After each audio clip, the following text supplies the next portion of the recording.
1973 সালে সৌন্দর্য বর্ধনের নামে শেখ মুজিবের নির্দেশে বুলডোজার দিয়ে রমনা কালী মন্দির ভেঙে দেওয়া হয়েছিল বলে মন্তব্য করেছেন বিএনপির স্থায়ী কমিটির সদস্য সাবেক মন্ত্রী গয়েশ্বর চন্দ্র রায়। মঙ্গলবার রাতে চট্টগ্রামের হাটহাজারী শ্রী শ্রী পুরীক ধামে রাধাষ্টমীর অনুষ্ঠানে প্রধান অতিথির বক্তৃতায় তিনি এই মন্তব্য করেন। সংখ্যালঘু কার্ড ব্যবহার করে আওয়ামী লীগকে আর কোনো খেলা খেলতে দেওয়া হবে না বলে হুঁশিয়ার করে গয়েশ্বর চন্দ্র রায় বলেন, আওয়ামী লীগের রাজনীতি হচ্ছে বিভাজনের রাজনীতি। তারা সংখ্যালঘু সংখ্যাগুরু বিভাজনের মাধ্যমে সব সময় দেশকে অস্থিতিশীল করে রাখার চেষ্টা করছে। হিন্দু সম্প্রদায়ের সবচেয়ে ক্ষতি আওয়ামী লীগই করেছে। শেখ মুজিব 1973 সালের 3 মার্চ সোহরাওয়ার্দী উদ্যানের সৌন্দর্য বর্ধনের কথা বলে রমনা মন্দির গুড়িয়ে দিয়েছিল। তিনি বলেন, আওয়ামী লীগের নেতারা গত 15 বছরে দেশ থেকে লাখ লাখ কোটি টাকা পাচার করেছে।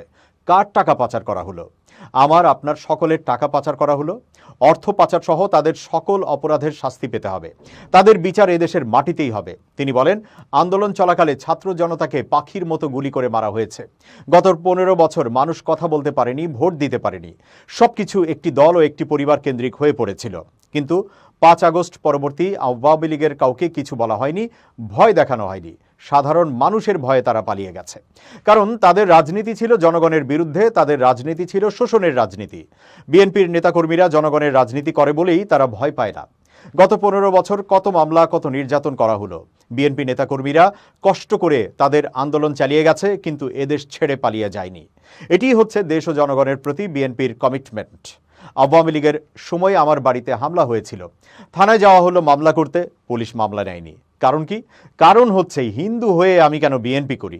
শহীদ রাষ্ট্রপতি জিয়াউর রহমান দেশের মানুষের কল্যাণে কাজ করেছেন বলে তিনি এত বেশি জনপ্রিয়। কিন্তু আওয়ামী লীগের নেত্রীকে জনরোষে পালিয়ে যেতে হয়েছে।